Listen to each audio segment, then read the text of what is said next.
talk of a political dirt unit. It's typical of this job. Good evening, Daniel. Good evening, Brendan. How are you, mate? Yeah, I'm a bit frazzled, having to reacquaint myself with the deep, dark world of Jeffrey Epstein. But kind of a cliche question for complicated times. Yes. How are yeah. you? More importantly, Look, it's been rough, hasn't it? It's quite a few sleepless nights. But should we start on something positive? I want to talk about something real quick. What?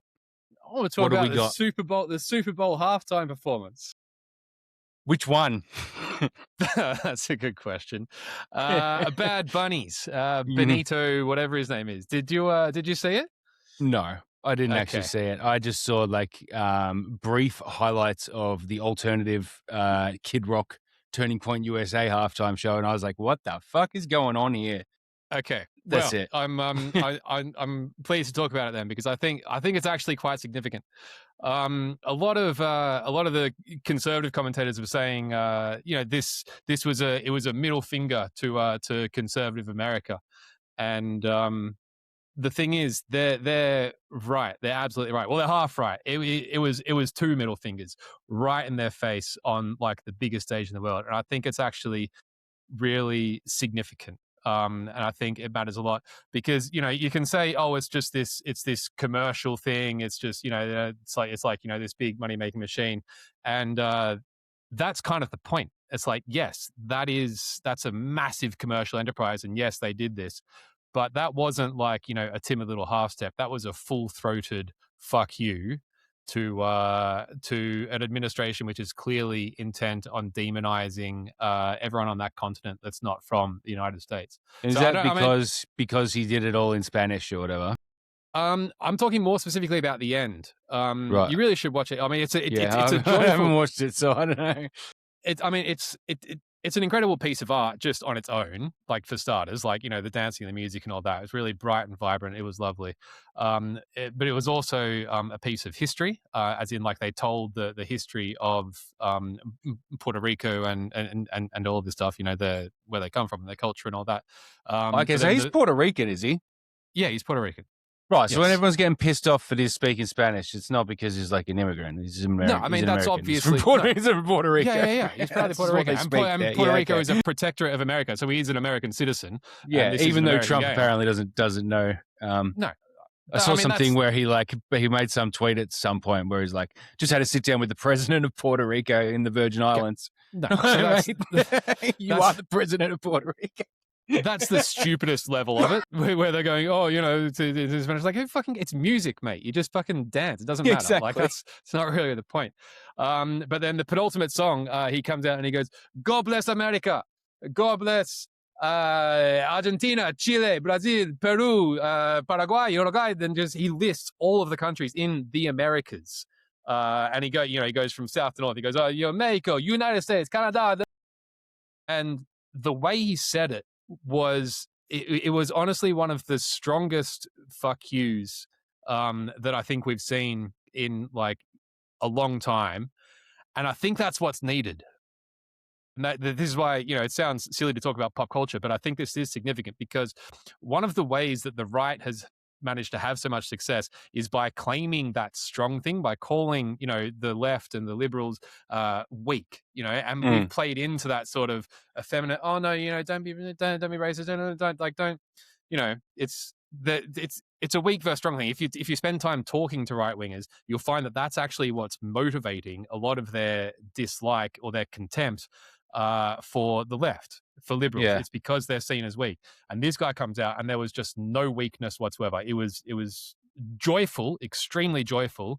And then when he's saying that, because ever since 2016, when Trump first came down the escalator and started saying, Mexicans are rapists and murderers, they have been demonized. And now we're seeing that writ large with the whole, the ICE deportations and this whole thing about trying to make the United States a white country.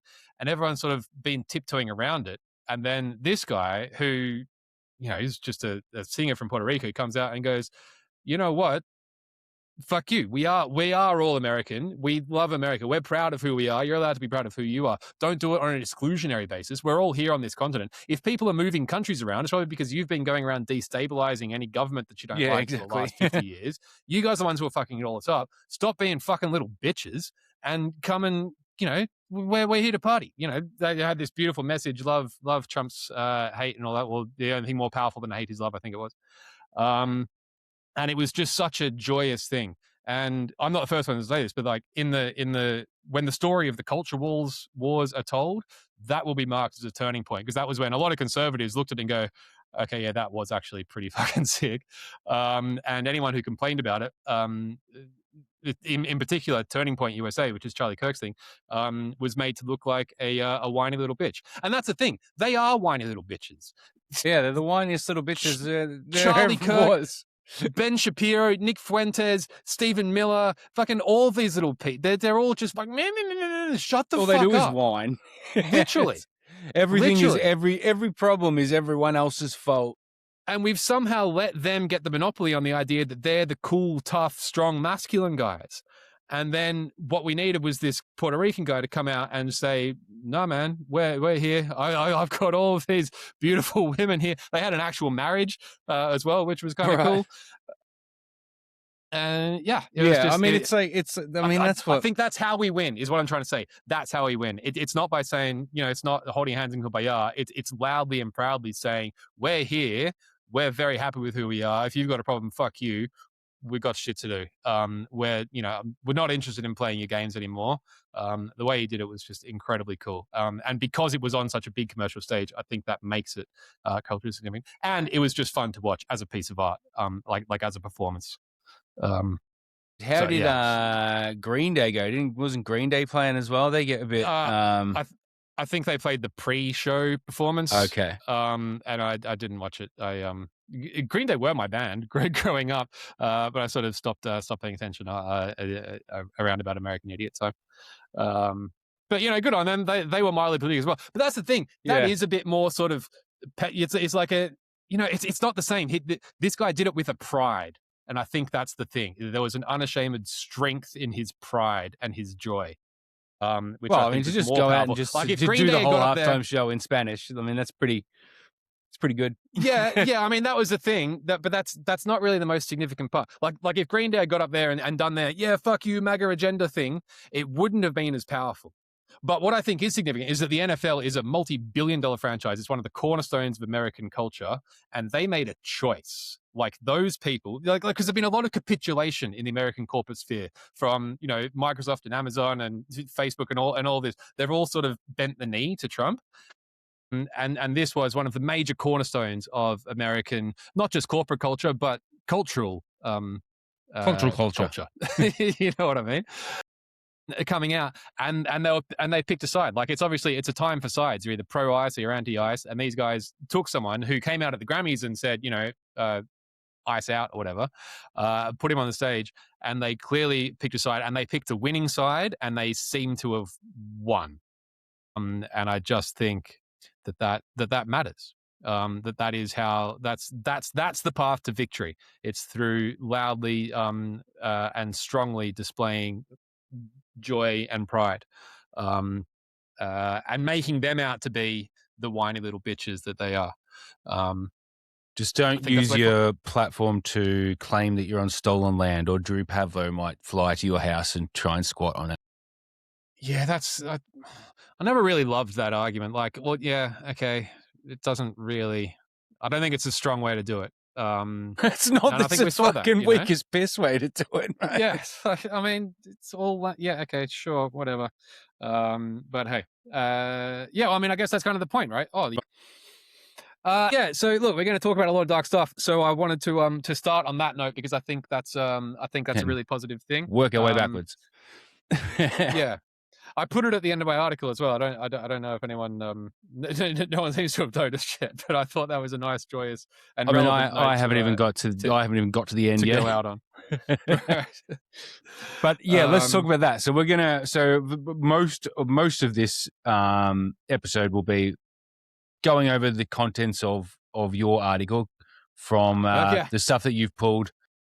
going right. through these Epstein data dumps. So I guess, I'll link the article in the show notes, obviously, so people can just go follow, have a look for Sure. themselves, have a read through yourself. There's a lot done. I mean, you've basically got every single message exchange between Bannon and Epstein, Pretty much. in sequence Pretty on there. much. So there's a lot to read, but it is vital reading, I would say. Yeah. So, I mean, look, as we know, these documents, there's a lot of them, and it's been quite hard to read, right? Because they put it out on the DOJ website, and you got to sort of do these interval searches and then pick up these individual files and then try and read them all, which is a nightmare. It's not conducive to good digestion. And then you actually sent me this Gmail. website. Yeah, the Jmail, the J Drive thing, which is who is that? Drop Site News or something? I'm not sure. I just got sent the link, so I don't know where it came from. But it's some guys taken all the emails and created a Gmail folder that looks like you're on Yeah, Jeffrey Epstein's Gmail, and you can search it exactly. and you can look through all the emails and stuff and look at all the So, conversations. I mean, shout out to those guys because that's one of the most significant things that anyone's done in a long time. Is like Yeah, that's just such a huge service to have done that for the world. Um, because yeah, like you said, it presents it all like an inbox or like a photo drive. What it also has is their message history presented like an iMessage chat. And I don't know, like, do they just type all that in manually and do some sort of a script or something? I I'm don't know. guessing it's like just been collated by like AI or something. Like they've probably Yeah, put all it's the probably got something files to do in with it. and Yeah. had it sort it through. Because there's not enough time has passed for them to have gone through them all manually. Yeah, it is missing a few, which I have gone and put in from other sources. But anyway, what that does is it really it presents a very unique perspective because it gives you the chance to scroll through and feel the flow of the conversation, really get a feel for the shape of it, the rhythm of it, as well as just being much easier than having to go through individual messages. So look, I like a good deep dive and going into all this stuff. So I Well, just went through and started reading and didn't stop. before we get on to the contents of the messages and stuff, Mm. what was your impressions from going through the thing as a whole? What's your sort of takeaway from like not the Bannon conversation specifically, just like the data dump, looking through everything we've been able to see that's in there? To be honest, I think the most I don't want to say like not impressive. I don't know what the word. I want to say impressive, like as in the thing that leaves the biggest impression.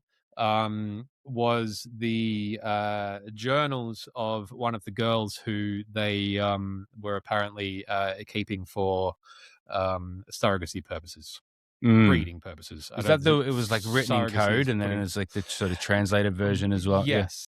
Yes, exactly that. So it was on your episode where you first brought this to our attention, that they did seem to have some kind of a breeding program. Yeah. And sorry, this just it was incredibly dark to just jump straight in. Yeah. But that's sort of the thing which really stuck with me because I mean, look, we always knew that Jeff liked girls. You know, some of them on the younger side, as has been said. Hayden is a Um, terrific guy. He's a terrific guy. I've known him for 10 years.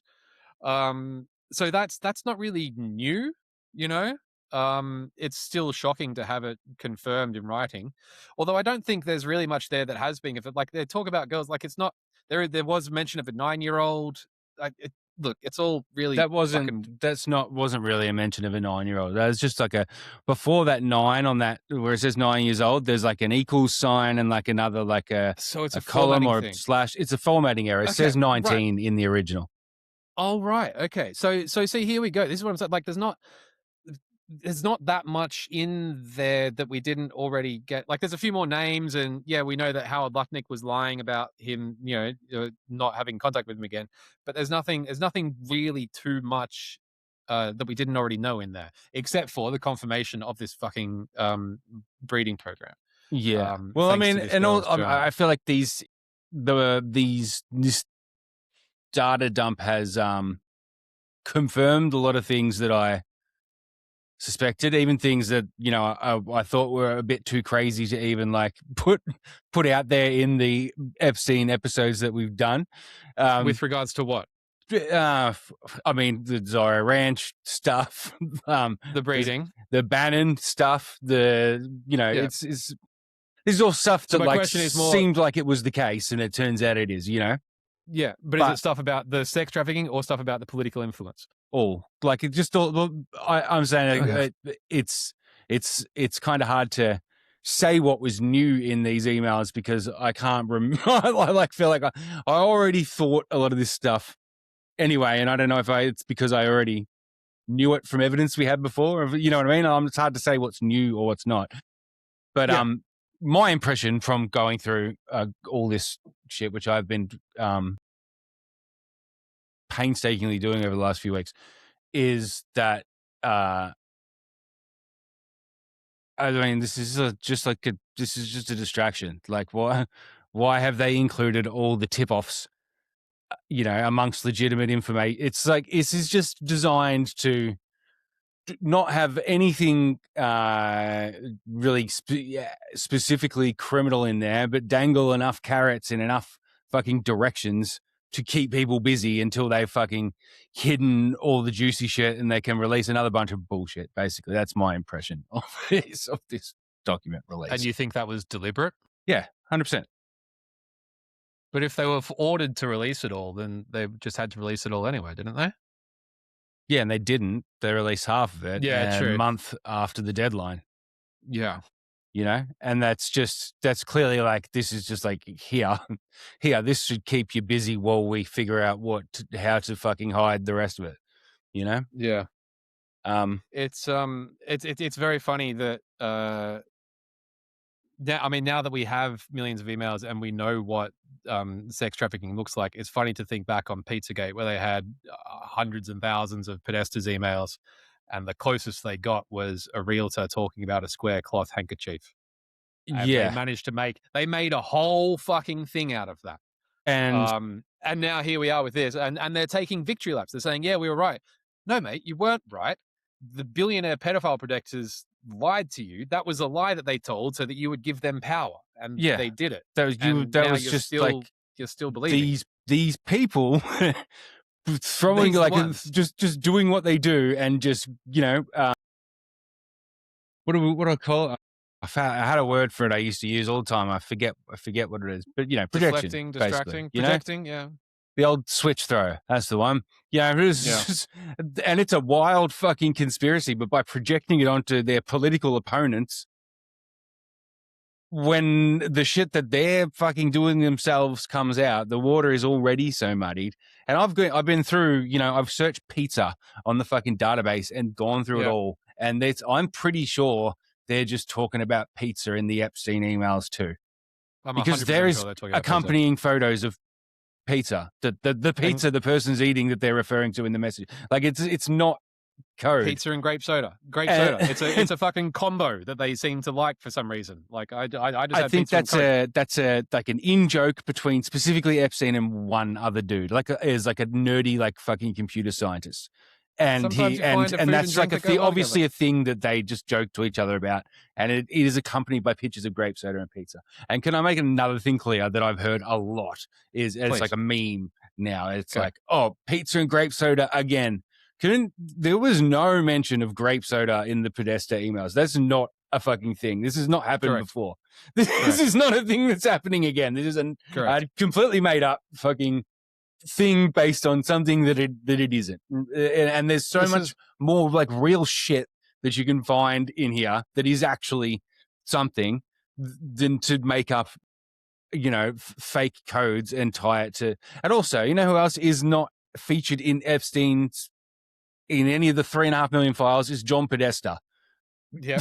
You know, like there's just no relationship there. Like Hillary Clinton's not even fucking associated with him. Neither is Barack Obama. And you know who's not also barely in the files? Bill Clinton. Like there's photos of him, but there's no communication. Well, I mean, speaking of, to be clear, there's neither is Trump really. To be honest, they don't. He's not. No, but it's certainly mentioned communication. I believe he's mentioned But more times than Harry Potter is in all 7 Harry Potter novels. yeah, because he's the president. Because Yeah. they're sending each other emails about news articles about the president. Yeah. Like who he did used to fuck young girls with, sure, but like Yeah. And this is, and I think not the recently, difference, and not in those files. the difference in Trump and Bill Clinton in relation to Epstein is that Bill Clinton was clearly associating with Epstein on a level of Epstein being a connected figure, whatever his fucking role was. Yeah, in that. Whereas Trump was a peer, someone who Partying. also had a modeling agency, Miss Teen USA, fucking Neighbor. dirty casino. Like he was fucking like. There is no doubt in my mind that Trump was doing similar shit to Epstein, in the 90s and early 2000s. There is no doubt. Even if it's not the sex himself, which it certainly seems like it was, because there's been that many people that have come out and said, yes, that was me that happened to, from Donald Trump. But like, even without that, I am sure that his modeling agencies and his beauty pageants, like, oh, I'm just friends with this like super fucking pedo who has all these exact same businesses as me, but he does his for dodgy shit. I just do it for the love of the game. Like fuck off. Exactly. Like Exactly. What? Yeah.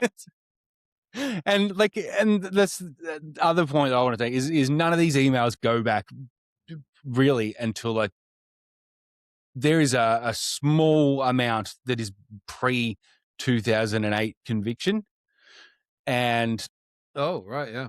So in terms of like my interest in these files, it's interesting, but you're not gonna see any clues as to like the network and really get an idea of what it is. It's just his, and I don't even think this is his main email. Like it's like JE Vacation, and JE iTunes, and they don't talk. They very clearly have conversations in between messages where they talk about the interesting things, I don't want to text about this. I'll see you in person. Yeah. They say F to F, face to face. Yeah. Let's talk about this face to face, because who knows, in 10 years, some people might be reading this. So we don't want to give away too much of our evil plans. So it's, it's that. I find it funny that like Prince Harry was, not Prince Harry, the other one, William was grilled about Prince Andrew. I think it was today at a press conference in Saudi Arabia with a bunch of Saudis around him. And I'm just like, why aren't you grilling the Saudis? Like, they're like this guy, except for his uncle having a slight a fucking relationship with this guy fucking over a decade ago. What are all the people standing around him that were like actively employing Epstein up until he died? Yeah. No one's fucking talking about that. No. And so, I mean, that's what I have tried to do, is try to bring a little bit more focus and clarity to the conversation. But I listened to, the other thing I did was listen to the last 2 weeks worth of Steve Bannon's War Room podcast. Oh, he hasn't mentioned it once. Okay. I think I don't know if we're cutting ahead here, but I think we're going to see him get cut out. I think he's going to be thrown under the bus. I think he's going to be hung out to dry.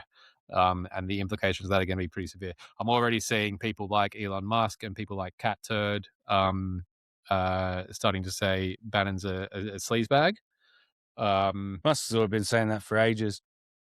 Yeah, but you know what I mean. The Musk and Bannon hate each other, apparently. Sure, but some of the MAGA influencers are beginning to realize what this is. I think they're getting ready to cast him out, and it's going to be interesting. A lot of their followers aren't buying it yet. They're like, no, he's our guy, he's our general, he's our godfather.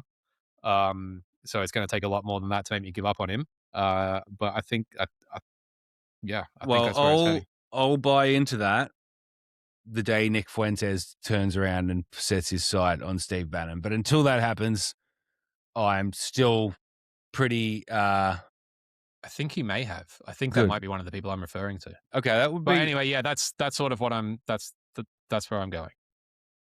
Because know what if Fuentes doesn't turn on him, then even if MAGA splits, you're still going to have this like Bannon Fuentes faction, which is dangerous. Yeah, it's incredibly dangerous. And that's why, it's fucking funny to see it fall apart like this. Well, I mean, who knows if it will fall apart, but I mean, surely it will fall apart. I think that's what I'm saying. I think I can see the momentum of where it's going. I can see the inevitability of dealing with that kind of volume of evidence that we have, of just how undeniably close they were. Because that's the thing. There's a difference between being mentioned in the files and then actually messaging with him about stuff on an almost daily basis.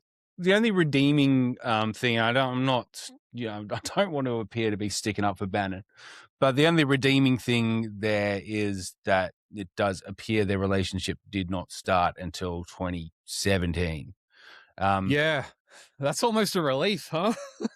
Yeah, but I don't think I could have handled it. I have questions about that though, because Bannon was like Goldman Sachs, fucking former banker, like he's It's surprising. You're seems right. to have been in close proximity the whole time. You know what I found out as well? Like during the Iran Contra affair, Bannon was working naval intelligence on the ship in the fucking Iran waters during that whole hostage crisis. So like, it was interesting that like Bannon was like fucking. Are you sure? Yeah. I thought he was over Southeast Asia way. No, I'm pretty sure he was. Well, I mean, I'm not sure. I heard this in a YouTube clip talking about Steve Bannon, so maybe he wasn't, and they were talking shit. That's not my understanding. But he was also in the Pentagon, so he could have been across it then. I don't know. But yeah. Yeah, so it looks like they didn't actually meet until 2017. Michael Wolff hooked him up. Michael Wolff hooked him up. My proof of that is that before 2017, to get his information, Epstein was having to hit up Michael Wolff for tips and stuff. He'd say, "Hey, Michael, what's going on in the White House with this? What's going on with this?" Because Michael Wolff was his guy on the inside, which sort of gives us an idea of where Epstein was in relation to that whole thing back then. And then Michael Wolff was like reaching out to Bannon saying, "Hey, Jeffrey's taking off at this time. Do you want to meet up before then? Can we do this?" And then by early 2018, they've already become fast friends. Yeah, so Michael Wolff introduced him. Which I think is also important, because I say this in the article. I don't want to say that Epstein is the mastermind behind the whole thing, and I think I sort of try and make that quite clear. What Epstein did was recognize what Steve Bannon was doing and realize that that's what he wanted for the world, and so then give him everything that he could to help him succeed. Yeah, but I think they were kind of running parallel tracks up until they collided. Well, what do you think Epstein was doing before 2017? Well, I don't know. Before they collided. I don't know. think he was doing that much. I don't think he was doing that. I think he was doing his normal, sure, he'd introduce this person, that person. I think he was just cultivating relationships, collecting names for his Rolodex, just trying to, hang out with scientists, with investors, with political leaders, with all of that, to exert his influence. Academics. And just partying, getting off on that that power, Yeah. Well, the reason why I say it's I mean I don't know, like I don't know any details, but the reason why I would say that he was hang on, I'm going to try and put something on the screen. Let me try and get a drink. Oh, pause. Shout out conditional release program. Crack continues. You got a what's their CBco? thing? Yeah, CBco there. No, I don't have a beer. This is I'm not drinking beer. It's a pineapple-y thing. All right. I can't Can't bring it up. I can't add the picture for some reason, so I'll just do the screen. Well, there we go. So Well, it's this is the 4chan thing. yeah. So in 2011, Epstein meets with Moot, Christopher Paul Moot, who's the guy Yeah. behind 4chan. Mhm. So he sends this email to Boris Nikolic last night and this morning in SF. Fun. Also met some interesting people. There's this cool guy, kid that you should meet, Christopher Paul. He's only 23. Read his bio. Yes, he's great. Drove him home. Had no clue who he was when we met. We talked almost an hour nonstop. He will be friend. FYI, he's one of the greatest hackers.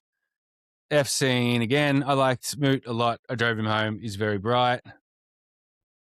Then they organized like a meeting.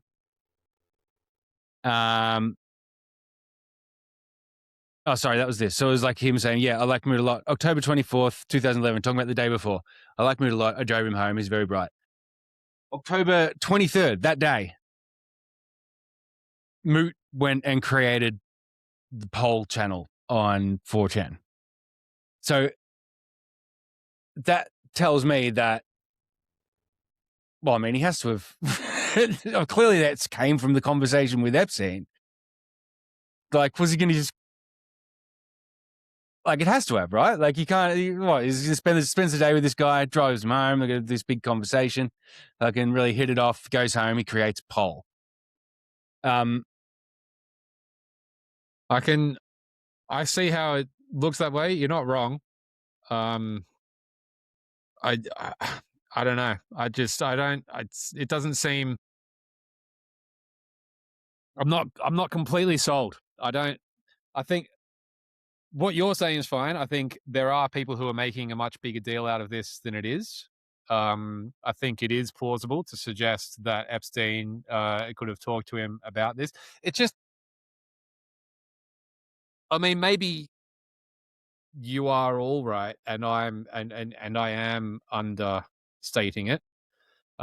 Because the thing is, he likes looking at this, social contagion kind of thing, usually from a biological perspective, but also from a sociological and socio-political perspective.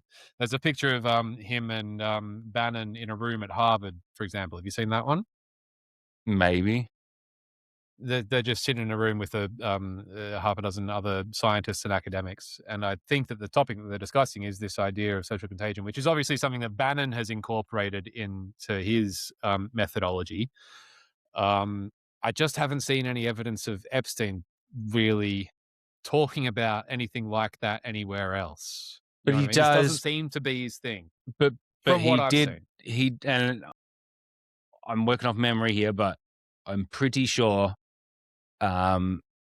he was meeting with scientists that specify in things like behavioral change and behavioral dynamics and all this stuff. Yeah, you're and right. he was and that's- funding a lot of this research, and he was getting these people together for conversations in his That is- various palatial estates. That is true, and that is what I was referring to. And maybe I'm not making a big enough deal of that. Well, like, 'cause it just seems like for me, like if you were someone who's been thinking about this a long time with the people that are right at the cutting edge of thought around this, you would get to a point where you would realize, well, there needs to be a space that specifically has this X criteria around it that can be used as an avenue for these kinds of things. You would probably identify 4chan as being ticking a lot of those boxes, and it would be in your interest to encourage the creation of a political space on that platform to Yeah. do the things that Poll end up doing. How different is Poll? I mean, look, I think a part of this is just that I hate 4chan. I hate their user interface. I hate the whole thing. I find it unreadable. Just like the format, I just, let alone the content of the posts, the whole thing, I just have a visceral dislike of it. So I don't want to get into that. You know what I mean? But it started in 2003, right? And I don't know what you couldn't do on it before that you then could do because of Poll. You know what I Well, mean? I think I just think I think they had poll. I think it was they had it initially and he'd taken it down and he started it back Okay. up. Right. Okay. So, I mean, I don't know. It seems to me like Epstein, for some reason, likely encouraged the creation of a specifically political space on that board to come back. Okay. But also, if that's true, is that the sort of thing you can do in one night? Can you just start a whole board like that? I guess you probably can't you? I guess, It's not really that I hard. would say so, especially if it existed at some point. Build a website in one night. Yeah. I think And it's just starting a board's probably just 2 buttons. Yeah. It's like starting a subreddit, I presume, but something that only the admin could do. I think that is it. So yeah, so look, maybe it is possible. It's just I don't like if we didn't have that, then I wouldn't. Yeah, but then you just get back to these academics who he's talking to, and maybe maybe I would say that. Because it's like it's not like he's talking about openly in these emails and messages and whatever about like raising a fucking farm of offspring, at a fucking ranch. But we know that he wanted to do that too. So that is true. That is true. Seeing as we don't have his primary emails and his primary conversations, we've just got these sort of secondary, opaque, out of office half chats. Then that's exactly right. I mean, as someone who has done a lot of the work or like looking into QAnon and Pizzagate and all that stuff, an analogy that I use it's like doing paleontology. It's like because there's such little bits of evidence here and there. Well, no, paleontology specifically. Like we find these little fragments of bone, and then we're trying to sort of extrapolate a skeleton out from that. And it's like that's sort of the way that paleontologists work. Like you don't find the full skeleton, you find like the third part bits of a and pieces, toe hook or whatever, and then you're like, okay, so that means it must have been bipedal, whatever. So, but we're used to dealing with these little fragments and then putting together, I think accurately, but still putting together the whole piece from these little fragments. And here we don't have the little fragments. We've got the whole we've got like the live specimen right in front of us. Yeah, it's like the fucking Canadian tar pits. Yeah. But as you say, there is still an element of, we don't actually have everything. We have a lot more fragments than we had before, but there is still a lot missing. So the fact that we don't have the emails of them talking about this doesn't mean that they weren't talking about it.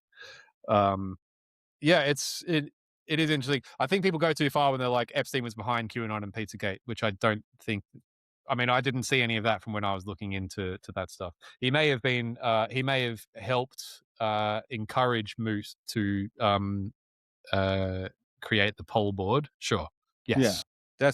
That's all I'm saying. But also like, I definitely think that QAnon and Pizzagate came from a place of projection.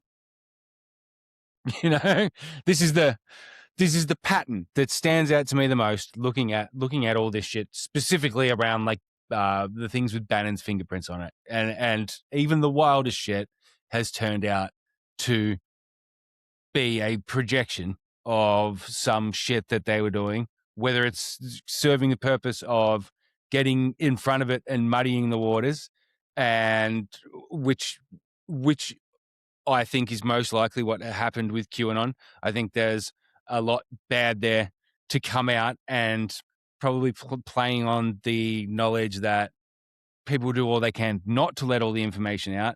Well, then let's pre-frame it before it gets out there so that it can be used, or at least make things muddy enough to not have specifically them singled out and implicated and no one else.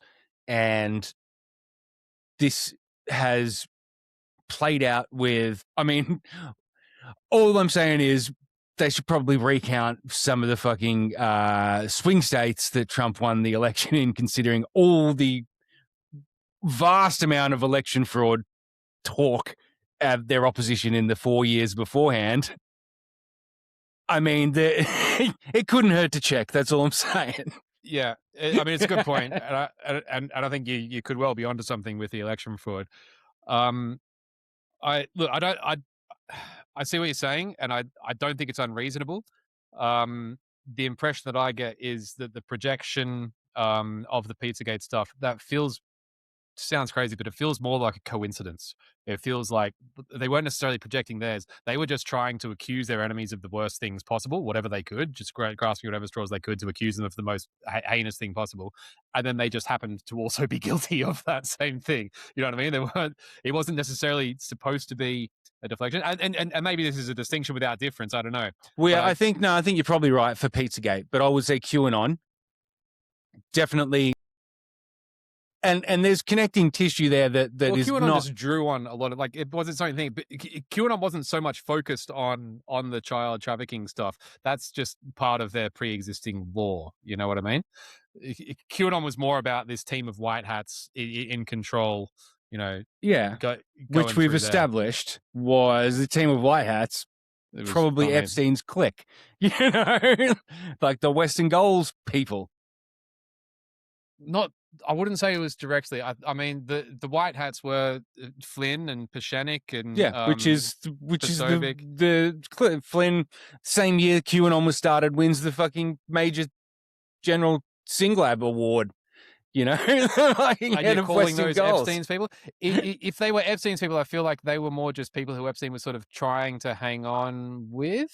Maybe I get the feeling Epstein's people, he was as in like, if you look at like, not as in like they're all working for a specific company or something like that, but like if you look at this, the things we outlined in the first Epstein episode that we did, where Western Goals, where this shadowy infrastructure was created, and Epstein was a part of that, and Trump was a part of that, and all these, and apparently, there was a shady, influential, heavily tied with military and intelligence group of people that did recruit Donald Trump in that period. That is the same story that Alex Jones and everyone else is saying happened with the white hats that tapped Trump on the shoulder to create fucking the QAnon story or whatever. Does seem like that's who they're referring to. And Epstein was a part of that clique as well. And they've all those individual people have all grown in their different ways, but they're certainly still criminals and still all working within the same fucking architecture that they've all created. If you had to give Epstein an actual group, is probably like the mega group with Wexner and all that, but that came after Western Goals. That came in the 90s. All these people got their start in that fucking Western Goals nexus, and that does seem to be who they're referring to when they're talking about these white hats tapping Trump on the shoulder in the early days and asking him to run for president. I need a big corkboard with some string. I need to get back into Prezi. That's good for that. We're looking at Obsidian. Apparently, Obsidian's good for that too. I got to same sort of thing. You know what I mean by Prezi? I mean, no. It's just this. It's an infinitely scalable surface, so you can make boxes. It's like a fancy PowerPoint sort of thing, but instead of slides, you just have this infinitely zoomable thing, so you can make a thing and then do whatever you want, and then go into as much detail as you like. It's really cool. It seems like Obsidian's got that same sort of thing. I've just seen it in a few videos lately, and I'm like, I need to get my hands on that. Well, Prezi's that. Right, so Bannon. Yeah. So I've had the privilege of focusing almost exclusively on this. Can we just establish beforehand, QAnon started after Bannon was working with Epstein, yeah? Well, I think so, yeah. Or around the same time. Like same time, yeah. October 2017-ish. I don't know exactly when they started, but I do. I think I may have messaged you some things, but yeah, I saw that Wolf was still their interlocutor in around October 2017, and so that's when I think they met. And then QAnon God, it was the end of September, wasn't it? So if you look at the way Bannon and Epstein are talking, and they're like, Trump's fucking, you're the one guy that Trump was scared of. It just seems like getting in front of anything that might come out around Epstein would be Bannon's go-to thing. Like it just seems like that's yeah.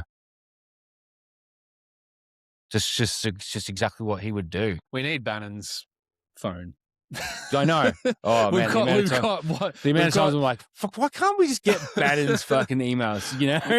We've got this. We've got it from the Epstein side, and that tells us a lot. But fuck, yeah, imagine if we had all the rest of us. That'd be a dinosaur skeleton. That'd be the whole fucking thing. That'd be Jurassic Park. Because I'm going to say, look, I mean, obviously, I'm on record with my understanding of the origins of QAnon. Well, I'm not saying. I mean, that's obviously. I'm not discounting any of that. I'm saying that's like the mechanics of how it happened. But like, I definitely think that this, the things we can't see going on there, they're like approvals of things happening, and I think that's coming from Bannon, and that's like what we don't have is Bannon's connection to like the IAM people, which is obviously there, but like we don't have exactly what it is. He's Catholic. Well, I mean, pretends to be Catholic, is culturally Catholic. I've seen him called a devout Catholic like so many times over the last few weeks, and it's like he's literally selling out to the chosen people of Yahweh. Yeah. And also I'm pretty sure he's like a traditionalist, like at odds with the new Vatican. I mean, Bannon's obviously a key, arguably the key figure in the whole MAGA, propaganda world. I had considered Q a relatively isolated subset of that. I hadn't seen much to do with him in any of the emails that I've seen between the people who were starting Q.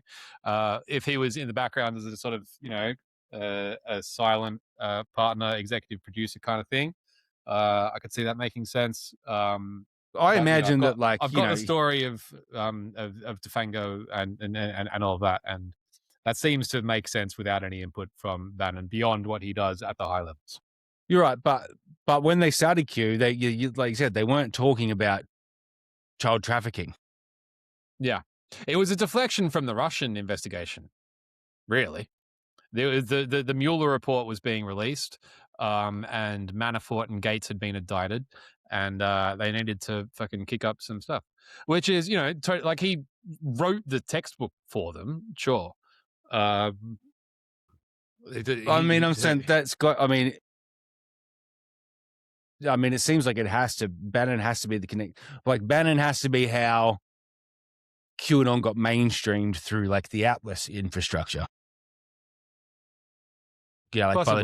by the time you get to COVID and you've got like all these fucking Facebook groups, anti-COVID things that are all connected to various Atlas network tentacles, and they're pushing QAnon stuff. Like, look, I mean, obviously, I wouldn't put anything past them. And yes, QAnon couldn't have happened without all of the work that Bannon had done to lay the groundwork for it.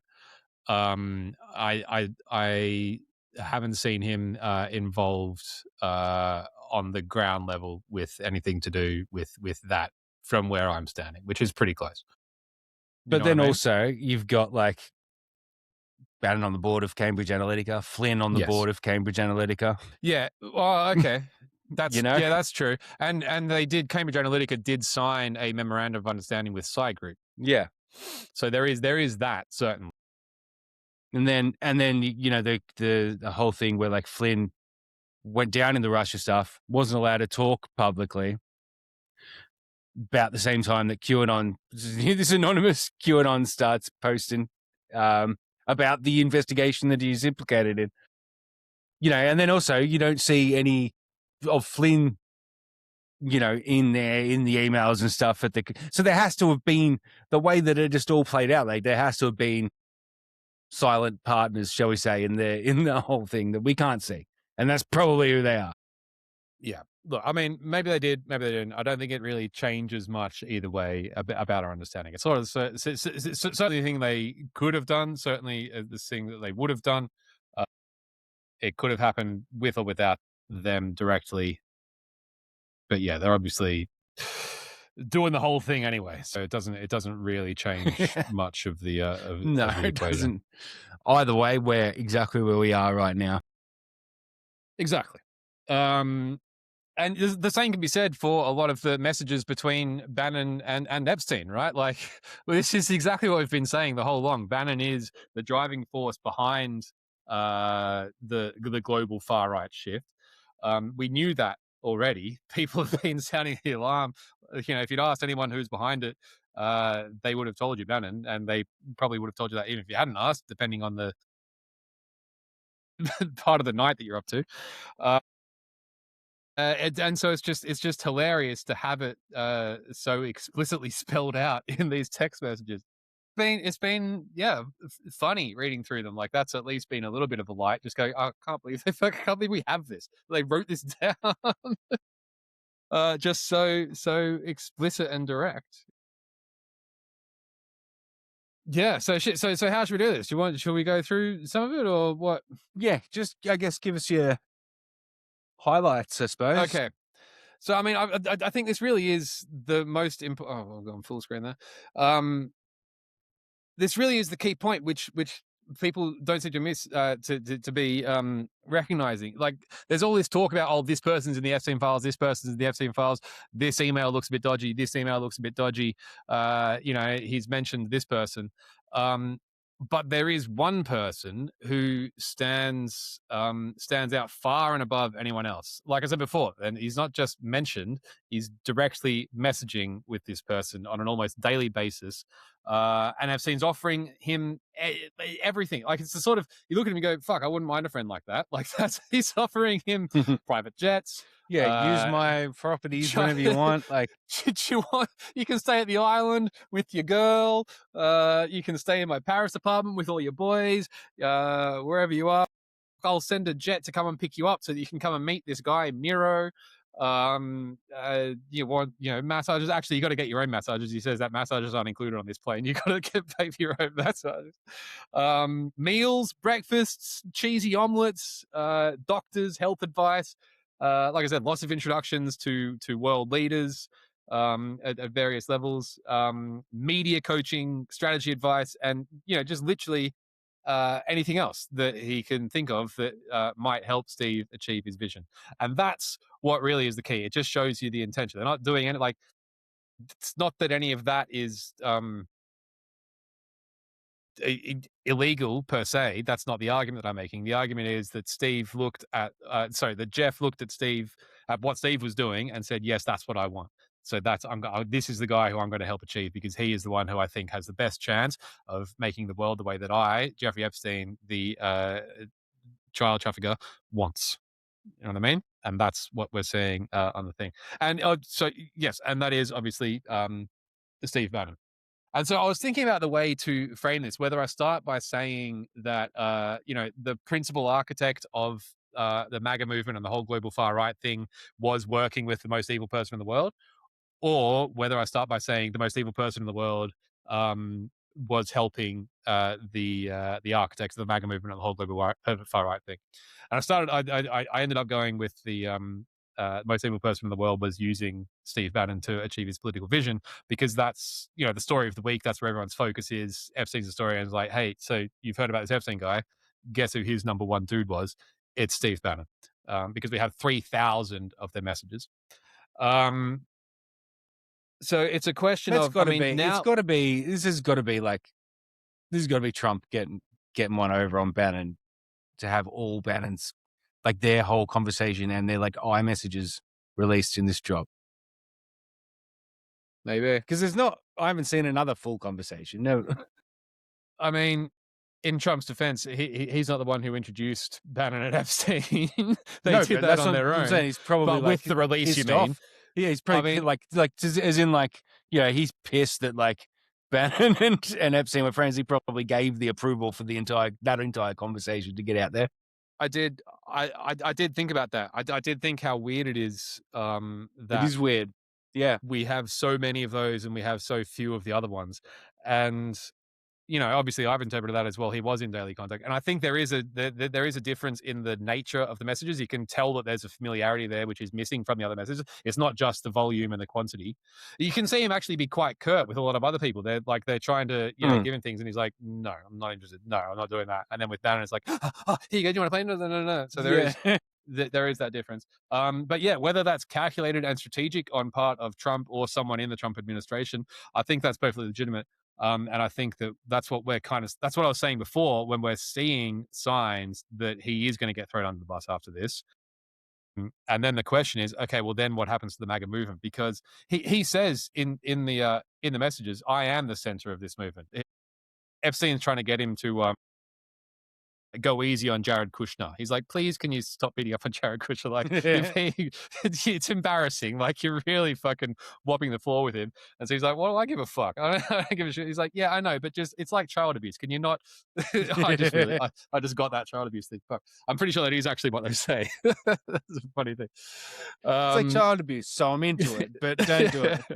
but in a bad way. Child abuse, but in a bad way. Child abuse, but I don't get off, so. God, please, Lord, forgive us for laughing about this. He does say it's like child abuse. Here, I've got it here. Is there any way you can mediate the difference with Jared? He is so outclassed by you. He does this thing where he does S with a bunch of zeros, not O's. He is so outclassed by you. It's like child abuse. And Steve goes, Jared, why would I want to do that? And Jeff says, well, what's the downside? His favorite, even better than on or off Dick was. I'm not sure I understand the syntax of that sentence. He says, you're supposed to be a smart guy, but you sound like a fucking moron. Oi, instead of why not? It's one of his less comprehensible messages. And then Steve says, look, to do that shows that DJT is the center of gravity of this movement and not me. I will never do that. They are transitory figures. The DC game is just to come to that. So he obviously sees, and I think correctly, he sees himself as the gravity of this movement. Because an important thing that I'll throw this out as well is that Trump literally comes from Breitbart.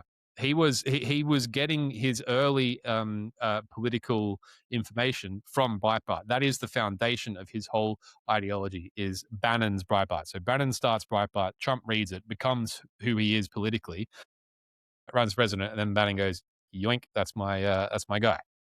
And then obviously takes him all the way through the primary and the general and then the first administration. And the only reason he was cut out, obviously, was because he was getting too much credit, and Trump's ego couldn't handle Bannon getting the credit and for the work Kushner stuff. Yeah, and the Kushner stuff, sure, as I guess we can kind of see here. So, hey, sorry, Steve, I hate to do this to you, but maybe you're not actually as much of the center of gravity as. But then, he kicked him out of the administration. But it was also the Charlottesville stuff didn't look very good. But he was still like an unofficial advisor. Like, he's still calling Bannon for advice all the time. Yeah, of course. And what Bannon said at the time, and this is actually another one of Bannon's things, what he says is you got to look for the signal in the noise. Ignore the noise and focus on the signal. And what he said when he got fired was, this doesn't matter. This is noise. The signal is the MAGA movement is the signal. Don't worry about any of this distraction stuff. That's noise. He's on signal. And he was right about that, because another good example is Bannon is the one who brought Stephen Miller in to the administration, for example. Stephen Miller was an intern for Jeff Sessions, who I believe was a senator at the time. Bannon saw what he was writing and goes, ooh, I like the cut of this guy's jib. And he was the one who brought Miller into the Trump campaign before he was president, and then into the presidency, obviously. And Miller is the one who's, driving all of this ICE stuff, as well as a lot of the Greenland stuff and this destabilization of the international rules-based order. And that comes from Bannon. So Bannon doesn't need to be in the White House on a daily basis for his influence to still being felt, because we feel Bannon's influence every time Miller opens his ghoulish fucking mouth. You know what I mean? So and there's there's the pardon that he got in 2020. Yes, and he got a full unconditional pardon, of course. Going to be hard to get out of that one. But yeah. So Jeff Yeah. says, "Look, yeah, I agree on all that. I would only like to see him less afraid of you." And Bannon says, "I want him more afraid of me." And then Steve says, "Sorry." And then Jeff says, "Aye." Okay. Yeah. And then they get back into their offerings to meet. So how do we go into that? Where were we? What were we talking about? You tell me.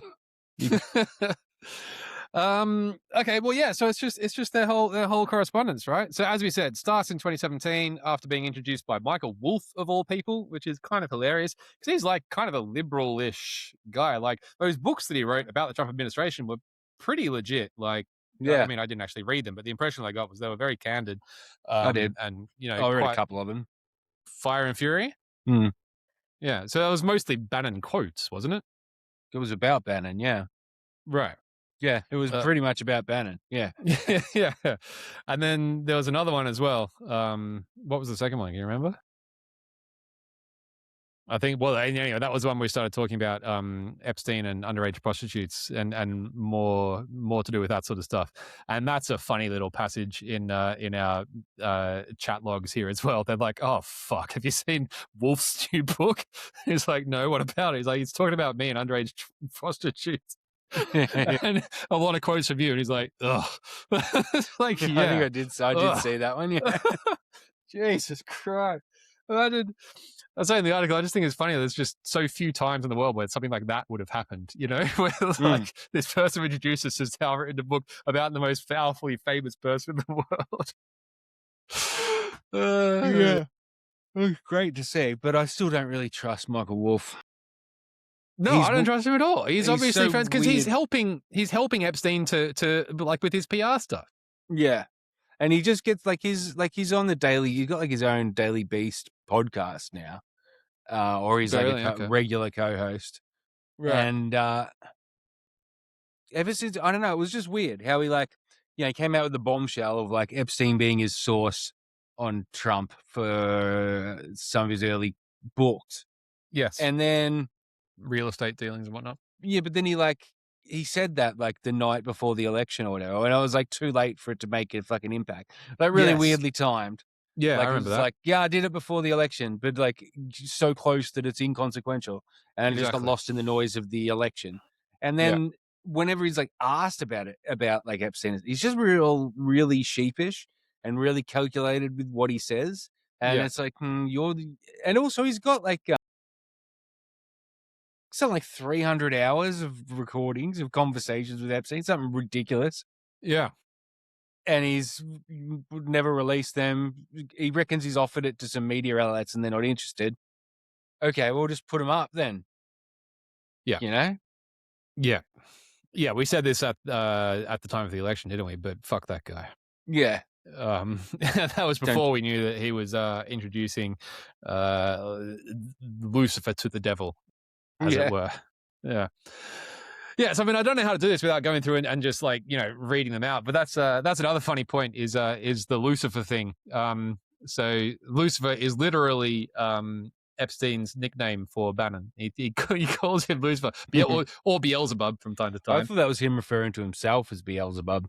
Nope, talking about him.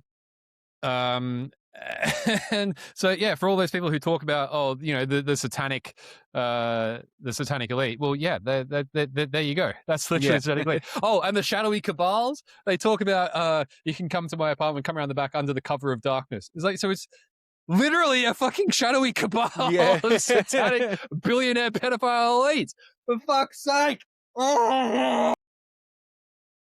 But now they're like, oh yeah, but look at this email from John Podesta from his realtor talking about a square cloth handkerchief. That's pretty sus, don't you think? Well, there's not a pre-existing network of fake accounts that have accumulated influence ready to push these things to an unsuspecting internet this time around. Yeah. So look, the basic overall theme of these messages is Epstein's just trying to introduce Bannon to anyone who he thinks will help him on his mission. So a main one is this guy Miro Vakasovakovich or something like that. Miro mentioned a heap of times, yeah. He's in there. This Turhey guy, HBJ. He's got these Ethiopian and Eritrean prime ministers, I believe. HBJ is some Arabic prince. Oh, the Hamad bin Jassim bin Jabbar bin Mohammed bin Tani Al Thani. That's the former Prime Minister of Qatar. And also the head of the Qatar Investment Authority. And apparently, you know that plane that Trump got? Mhm. Yeah, that was HBJ's plane. It had his the registration number, license plate thing was HBJ 001 or something like that. Huh. And also, yeah, just bragging a little about his lifestyle. It says MBS has the Louvre and 400 guards to himself. I saw that one, yeah. I'm on the way over. And it's like, yeah, cool. Like, look at this. This is flex. So that's part of how he operates, right? Is he just offers people this fucking lifestyle. So it's hard to blame Bannon if he's got this guy offering him, planes that are probably full of scantily clad women going to fucking islands and all this sort of stuff. Then yeah, obviously that's a guy who you're going to try and want to keep up your sleeve, right? Yeah. Well, that Um, was his. I mean, like at the end of the day, that was his main game, wasn't it? It's Like modus just being operandi. a connecting point, opening doors for people and connecting people with other people, and yeah, that was his thing. yeah, and An access agent, I guess you would call him. He just seemed to have an unfortunate hobby for sex, and then that extended to Providing it. independent. He cared less and less about the age of consent, I suppose, if he ever cared about it at all. It's just fucking dark. I mean, we should also say that there's not really any evidence of that in these messages, although some people have found some. There's one weird one where, God, what's he say here? See if you can make it says this, because I only just recently put this in because I only just found it. They're talking about, it's a weird conversation. Jeff says, if you like, I'll invite the Ethiopians to the States. So much treachery, double dealing, great film. Don't know what the film is. I like the Steve of Arabia layered towels. Mm-hmm. And then Steve says, I love it.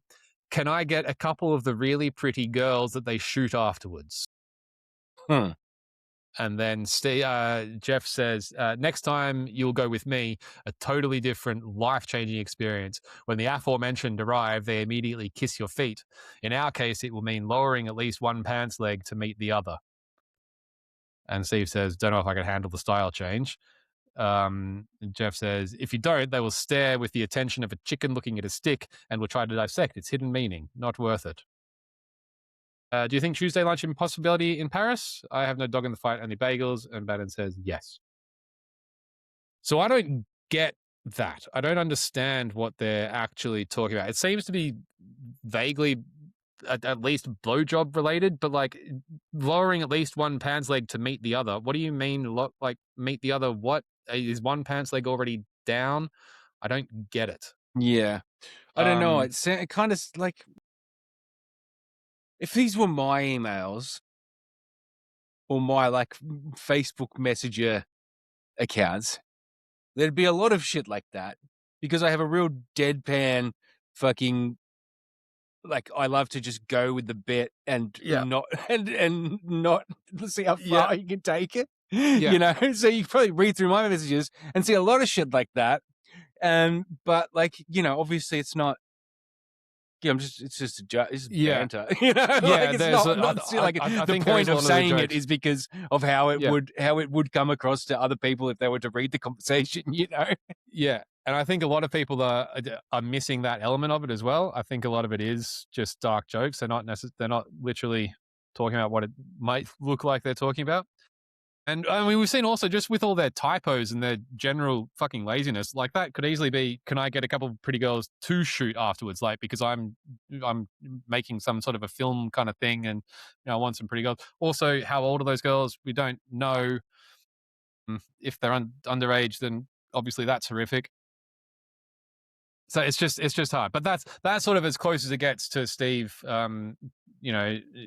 dealing in the sex trafficking side of things. Although Jeff does very kindly offer him female companionship all the time, which sometimes Steve takes him up on, and sometimes he says, "No, I'm literally too busy. I don't want, like, women are a distraction. I've made a conscious choice to cut them out because I'm focusing on he doing explicitly this." said that, didn't he? I think I Exactly. remember reading that. Yeah. Do you want a pretty go? He's like, no, I don't. And I go, oh, I'm sure you got a deep end. She's like, no, I don't have a deep end. That's the exact opposite. That's what I'm saying. Women are a Yeah. distraction.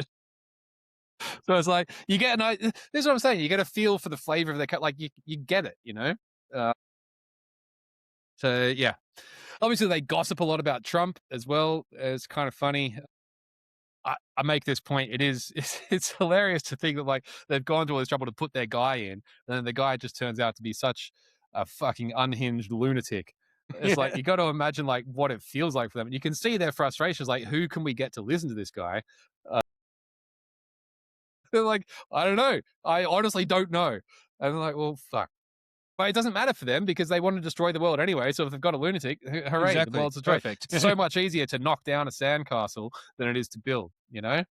And that's a big part of the problem with what we're up against, I think.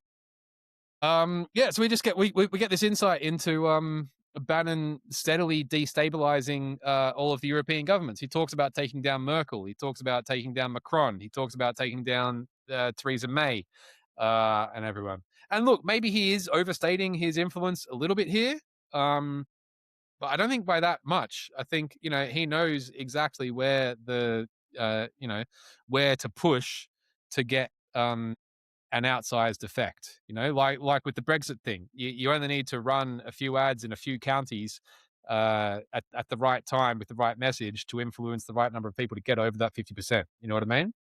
Mm. And maybe that's cheating.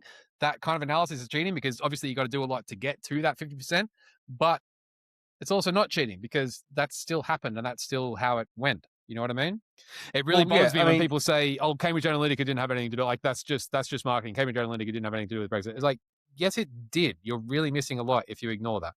yeah, because it's like they don't even have to do a lot if you just do Exactly. exactly the right thing to exactly the right people at exactly the right time.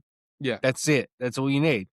I saw And someone they say that. have the tools to determine what the exact right thing to do at the exact right time and specifically the exact people they need to do it to, you know? Yeah. I saw someone make a comment. The best ROI in advertising history was Putin spending $100,000 on Facebook ads in rural Pennsylvania in 2016. Yeah. You know what I mean? And, like, whether that's, like, you know, actual exaggeration, whatever, the point remains very salient. Like, just that little nudge there, and now here we are. You know, oh, it's Mhm. fucking devastating. Um, there, a lot of it is them sending each other articles about each other. Oh, hey, I saw this article about you. I saw this article about, and then did you see? So Steve's obviously doing a lot of press, which Epstein makes goes to a lot of effort to watch all of it, and then provides feedback. And Steve's like, "Yeah, did you watch this thing?" And he's like, "Yep, that was epic. Well done.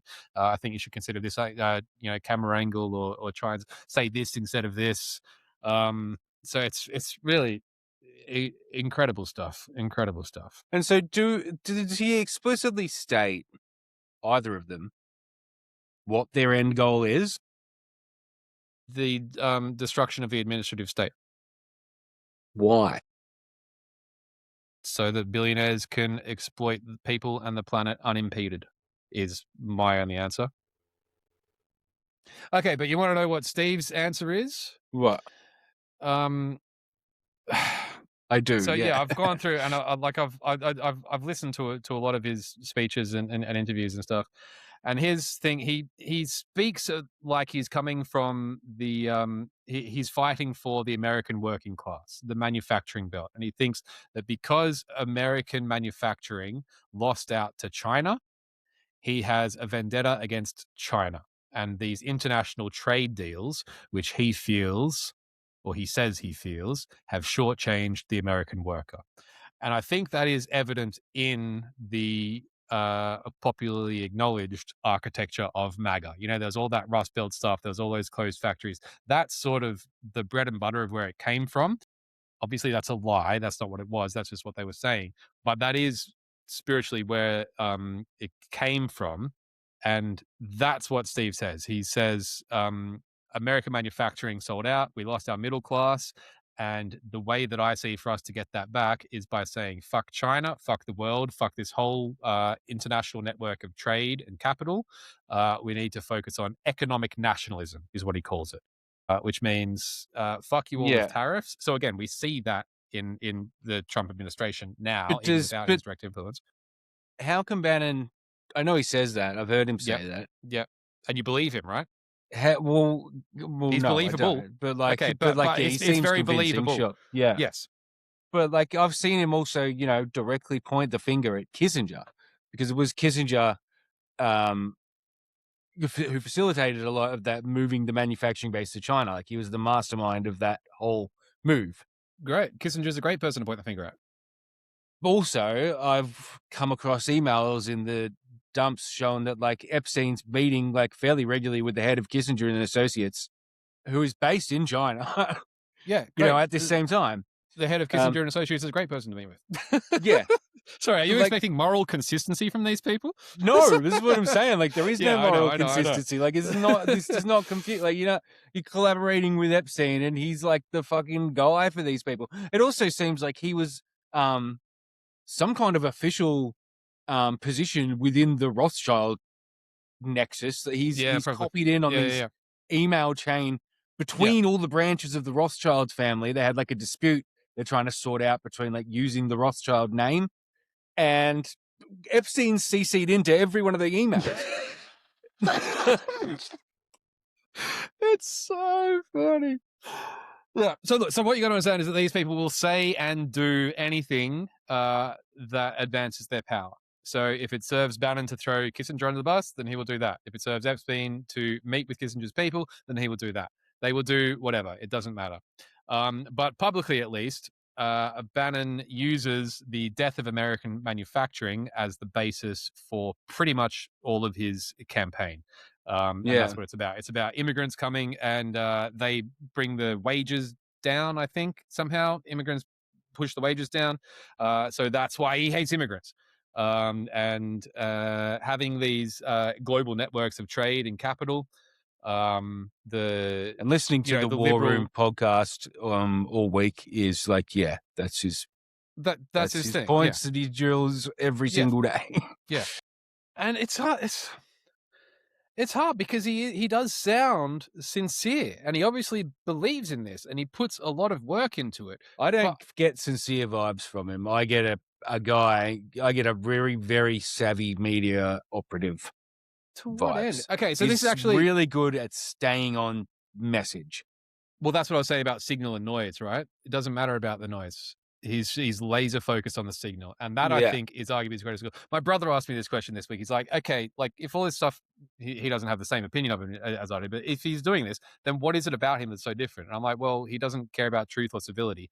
And he says, "Well, yeah, but lots of people don't do that. What is it that makes this guy difficult?" And it's a good question. I don't actually know, but I think a part of it might be he's just got a good eye and a good analysis. And then he follows through on it. He knows what matters and what doesn't, and he's fucking focused on what matters, and he knows how to do it, and he speaks about it. So, like, you can take someone like Roger Stone, for example, who is as rotten as Bannon is in his heart and soul, but he's not as successful somehow. And I don't know. Maybe that's just because the way he presents. Maybe he just comes off as creepy. I don't think you would rather I don't have think, Bannon in your studio than Roger Stone. Like Roger Stone, you get a. I don't think reaction. Roger Stone has a ideology that he believes in. I don't think Roger Stone has a cause. I think Roger Stone just does the like Roger Stone's cause is Roger Stone, and if he's working for someone who they say do make this happen, he'll just do it. But he's not passionate about it like Bannon is. Yeah, and he's also not as intelligent. I've called a lot of people in this whole movement very stupid. I'm not impressed. Like Trump is an idiot. Vance is an idiot. Musk is an idiot. They're all fucking idiots. Bannon, I've always said, is extremely intelligent.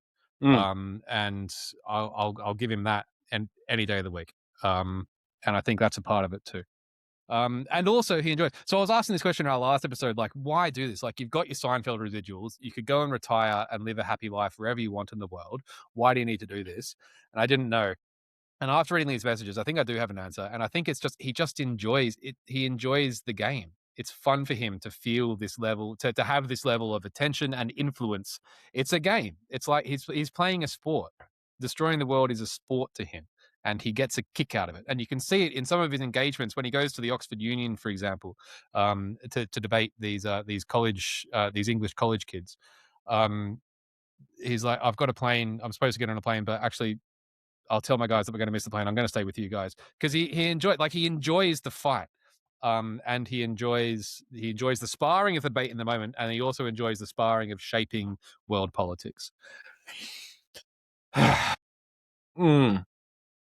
It's a fucking And nut. like, let's be clear. Like when Bannon says he's trying to take down Macron, Yeah, he's talking about the yellow vest movement. that's one of their funny moments. Is Epstein's in Paris one night and he goes, but Bannon says, "Aren't you worried about the yellow vest people?" He's like, "No, they're my people." Yeah, well, they are, because that was him. That's his work. Well, I don't quite understand that. What is he saying? He's a populist? Is he being sarcastic? Is he? I didn't quite get that. We're saying that they're the people that he has radicalized. Maybe I don't actually have a good enough understanding of what the LFS people are. Are they not workers? Is it something different? It was, yeah. So it was just like protests that started about like the introduction of a tax or something. It was essentially like a convoy type situation, Right. and Okay. then as they got into the fight, they were co-opted by the whole QAnon thing, and Yeah, that makes sense. Okay. and then they tried to export it. They started like Yellow Vest Canada, Yellow Vest Australia. There's Morgan Yeah. Jonas and fucking Navi Yemeni. Yellow vest is literally just a high vis thing, right? Is that what it is? That's this became the symbol because it's like the working class, Yeah. you know. Yeah. But that was what it was. It was this. It was the French alt right being created. Okay. I thought it was more leftist than that. But obviously, I mean, that's kind of the game, right? You take that, you take the working class left, and then you poison them with this alt right shit, and bada bing, bada boom. It's You got your exactly thing. what it was. Yeah. So in 2018, Bannon notices there's a campaign against Epstein, and he says, "Who is running this op on you? There's something serious going on." Epstein notices. He says, "Yeah, first a protest at Clinton and then at Trump. Lots of people very angry at our friendship." And he says, "It's an op, dude. I do this for a living. The pieces that are dropping are deeply researched. This is a sophisticated op." I was like, "Are you just talking about honest journalists, Steve? Yeah, Like, what deeply. is this? It's kind of been a journalist. It's deeply researched. Is that what you're talking about? Like, do you think everything just has to be an op because that's what I do this for a living? So It's that's like, great yeah. projection, you know. His op That's is really like interesting. is modeling what journalists do, and you know, Yes, and then, exactly. Okay, I should put that in actually. No, Steve, it's just journalists. Also, Epstein's trying to introduce him to Ken Starr. Ken Starr, obviously the prosecutor who brought Clinton down. Well, not brought Clinton down, but you know he led the impeachment charge against Clinton. So again, that's just sort of part of his networking, producing, introducing kind of thing. He's like, "Here, I think this would be a helpful person for you to meet," and so I'll put you in touch. There's a fun one. "You being part of my group is a hack that allows a new person to be covered. You planted a seed in Miro. Good." yeah, That's I how it saw works. that There one. it is. Yeah, Right there. Yeah. What were you saying, sorry? I was gonna say, so Clinton is going to testify to the House Oversight Committee or whatever. And did you see his post he made on Twitter? Let's do it in public. Yeah. He was like, Yeah. let's do it. I It's don't like, think I read it, but I got the gist. it's like, I'm ready to tell the truth. Let's just like make it public and just, let's get it all out there. Let's Get it's this shit time over and done with. it's time everyone knew the truth of what's really going on here, or something like that. It was just really worded really interestingly like that. Okay. So I thought that's interesting. Epstein's got some good advice here. Make sure your guys video interactions with you and all women protesters. It's easy to set you up. So it's like, coming from someone who's been accused of sexual assault, this is how to not get accused of sexual assault. Yeah. Yes, there's just so much. It's amazing how explicitly they talk about destroying the administrative state. Literally those words, bye administrative state. I get it. So this is the Chevron decision. When I read that, though, I feel like that's just an in joke. You know, No. I feel like that's the word that they've established to describe what Bannon's doing.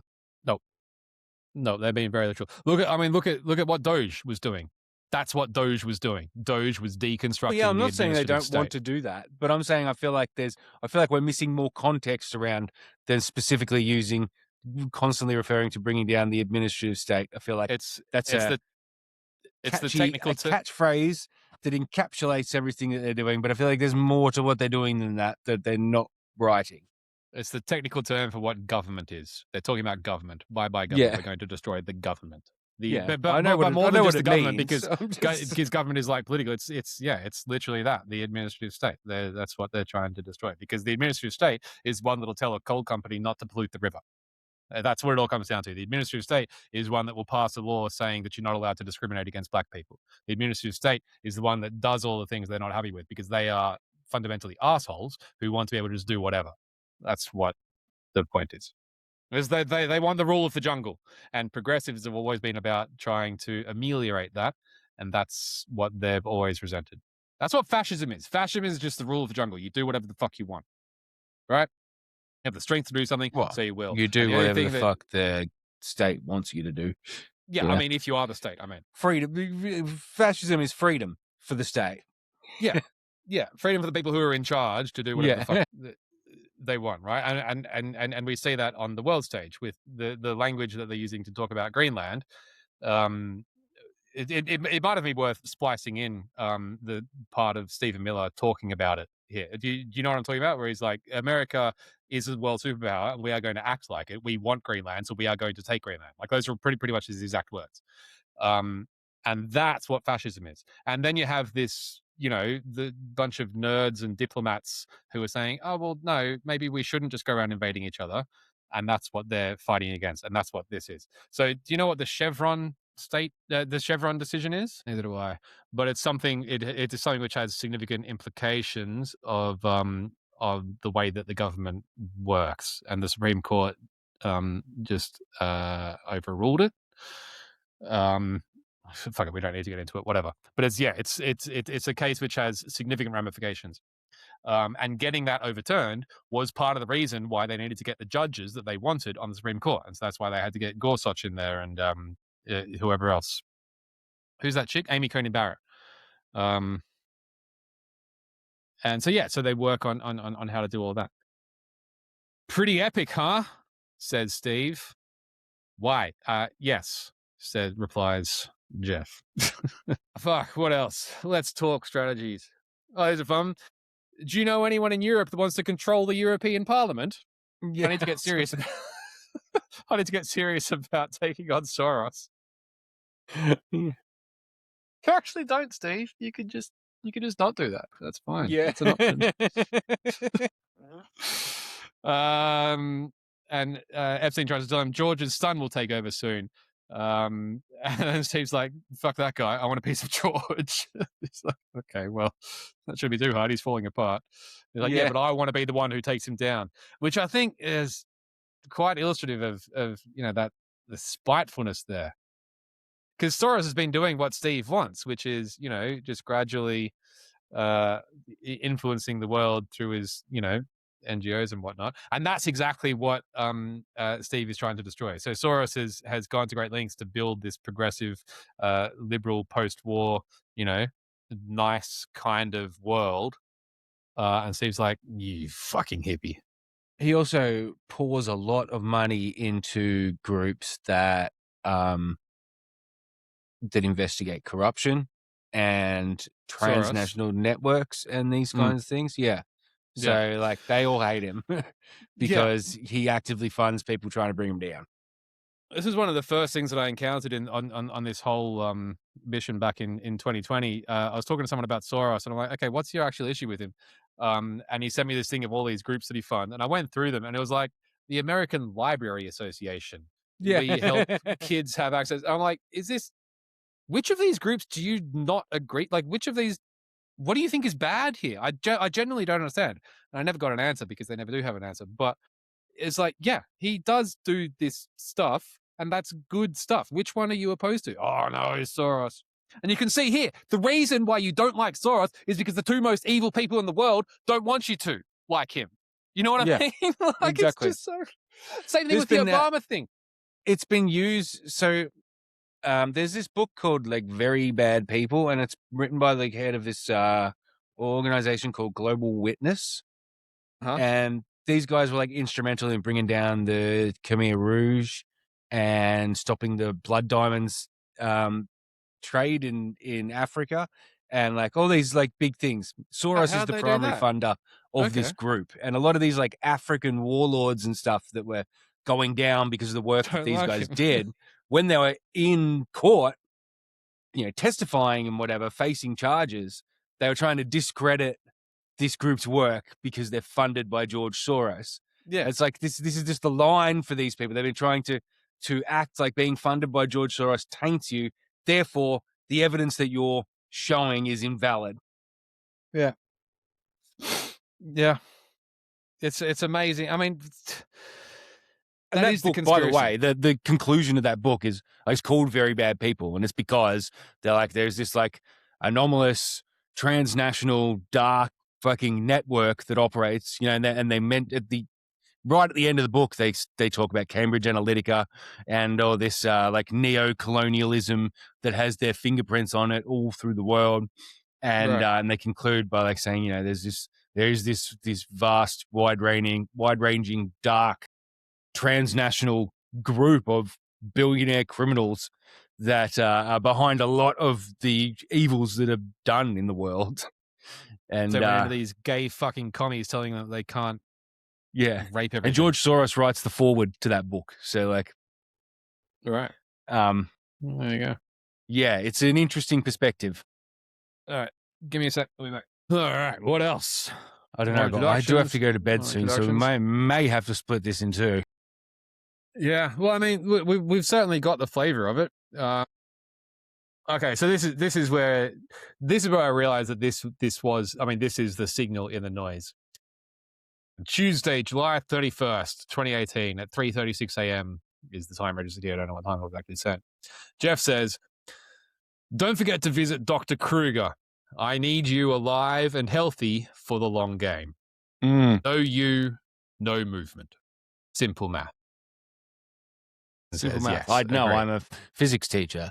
Yeah. So look, I'm not saying that Steve is the one who's solely responsible for the global far right movement, but Jeffrey certainly is, and so I am saying that as well. But you mean the other way? You mean the other way around? Don't take it from me. You're not saying that Epstein's responsible, but Bannon certainly is. Yeah. Or did you mean the other way around? No, I'm saying I'm not saying that Steve is solely responsible for the global far right movement, but Jeff is saying that. That's what Jeff is saying that Bannon is solely responsible. Yes, okay, yes. Yeah, I get you. And that is also what I'm saying as well. But what I'm saying is, don't take it from me. Take it from the guy who's fucking doing this whole thing. And so so that's it. That's the ball game. You know, that's when I realized, okay, this is what's going to crack this whole fucking thing. Because Steve is, I mean, we already knew that he is unquestionably the architect, not only of the whole MAGA movement, as in he was the one who formulated Donald Trump's political ideology through Breitbart and then got him through the primary. Was he in the primaries? I think he might have been. He was his unofficial campaign manager before he was the campaign CEO. He replaced Paul Manafort, obviously. And then he got him through all of those scandals into the White House, and then he was the chief strategic advisor, I think was his chief strategist. Right? Yeah, White House chief strategist. Yeah, chief strategist. That's right. Which, mind you, I've never heard of a White House chief strategist before or after. No, he invented Steve Bannon. He invented it. That was they made that title up. And I mean, again, good on them, I guess. Like, that's what you just do what you want, right? Like, if you want to, I've made up titles for myself before. It's cool. I wasn't in the White House. Was that Chief some strategist. music magazine? But yeah, but it's a good title. That's exactly what he was. He was the chief strategist. There's no way around that. He was the one who brought Miller in, and then obviously after Trump fired him because his ego couldn't take the attention that he was getting, didn't matter to Steve. He then went on and has founded this thing, and other people have made this case better than I have. But that's what it is, and so that's, I think, the case that we need to make is that this whole thing is a product of Steve. That's point A. And then point B is that Steve was doing this Epstein thing. So Steve doing this Epstein thing, that's obviously self-evident from these messages. And that's what a lot of MAGA influencers are starting to realize now, like your Musks and like your cat turds and all that sort of stuff. That's undeniable from these messages. He was trying to rehabilitate Epstein's but we already knew reputation. this, like we already Knew what? it's not like it's been a secret that he did this. Like we Knew know what? that Bannon was working with Epstein since 2017. We We've known knew they that had for we ages. knew they had a meeting, and we knew they filmed some stuff. We didn't know the extent of this. So yes, you're right. We did know that he was trying to rehabilitate his image in some respect, but then it's we didn't know the conversations, but we've also known for almost a decade now that he has 16 hours worth of interview footage with him. So I don't understand why an hour and a half of very vanilla, essentially an hour and a half propaganda piece made by Bannon to make Epstein personable to the wider public was released as part of this document dump. Like, why not just release all 16 hours or none at all? Interesting. What I'm saying is, we can't let them get away with distancing Steve from this whole movement that they are now a part of. You know what I mean? We can't let them say, "Oh, Steve was just a hanger-on," because that's what they'll do. That's the only way forward for them, is for them to say, "Oh, Steve, look, Trump fired Steve because we didn't like him and he always overstated his influence." No. Steve was the architect. Him in 2020 then. He was, yes, there's that, but I don't think that's enough. But that's, so that's their only move, and that's what they will try to do, and we can't let them get away with it. So that's what I'm worried about, really, is that they will try there was some conversation in there about the Cokes, wasn't there? About like fighting with he's the taking the Cokes Cokes down. Look, I don't like being on the same side as Steve ever, but it gets to a bit the Cokes bullying weren't because as good at what Bannon's doing as he is. So I mean, that's almost a bit sad, really. Like, they're the godfathers of the whole thing. Like, without them, he wouldn't be there. And then what's his problem? They weren't MAGA enough. I think they wanted to hold on to a little bit of the international world order, because like, well, we are making billions of dollars. We don't necessarily want to throw all that away. Can we just maybe, and also maybe Trump is a little bit too stupid for this. Like, maybe it's a little bit reckless to have him doing that, but I'm not sure this is a good idea. So he's like, probably shouldn't give that guy so much power. That's it. I'm taking you fuckers down. One other thing I wanted to mention before we're done is, in that interview with Epstein, Bannon asks him about Zorro Ranch. And Epstein says that he bought Zorro Ranch specifically because it's near the Los Alamos labs, which is like another Area 51 type government research facility in New Mexico. And he said at the time that he bought it, they were starting to lay off some of the physicists that were working at Los Alamos. So he wanted to get another compound nearby so that he could scoop up those physicists. From the Manhattan Project, right? Is that where that that's from? Where the Manhattan Project was, Los Alamos. Yeah, I remember this. Yes. But Los Alamos is like the center of like all this fucking UFO talk about secret government programs and reverse engineering. It's all saying that all that stuff is going on at Los Alamos. So I'm interested to see if anyone else picks up on that thread, because that's like, what are you doing scooping up all the physicists that were working on fucking secret government programs at Los Alamos labs? What are you doing scooping Ranch? Up all the physicists that were working on secret government projects at the labs? I know. That's a fair question. Yeah. I mean, look, the And I simple know explanation Epstein would was be, into like anti-gravity research and stuff like that, and I'm guessing was that's the also- kind of stuff that they research there. I think, look, the simplest shallow explanation would be he just likes collecting scientists and having them round for dinner parties. I think he enjoys that. I think he enjoys having, But no. presumably That's fairly not intelligent conversations with fairly intelligent people.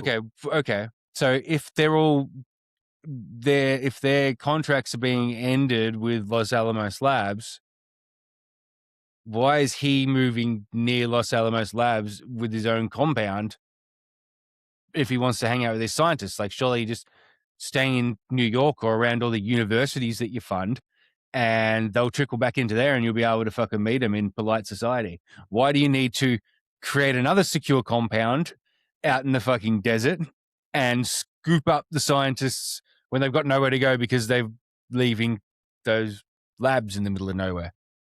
It is a know nice what I mean? property. It is a nice property. We saw It's a that. fucking brilliant property. I've been And he does- looking at more pictures of it today. I'm just like, fucking hell. He- Also, he- like, he what's does with talk- Epstein's estates and like just lack of fucking like Interior cleanliness. well, no, I mean, No? there's don't get me started on his interior design choices, but like, fucking rich guy chic, Yeah. tacky rich guy chic. But no, but like the land that he's like his island and the Zorro Ranch is like devoid of vegetation. Like the island's got like no grass, it's just fucking dirt and some palm trees, and so same with Zorro Ranch. Yeah, I don't know. Zorro Ranch, I mean, I imagine that is the fauna of the area or the flora Well, of yeah, the I mean area. it's in the middle of the desert, but yeah. The Bahamas. I remember how when I did the Epstein thing and we were talking about Zorro Ranch, I said that I mentioned that there's like a Oh, sorry, privacy. Just for but privacy is the other thing. He says it's very private, and that I think is a big draw to have that. So he wants that ranch for privacy. also has a large underground facility, and that's like in there was underground, and he says his official reason for it is a data center.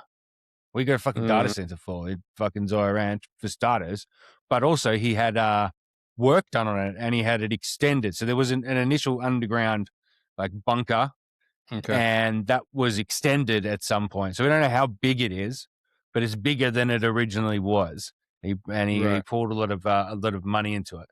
So that just I got a lot of questions there.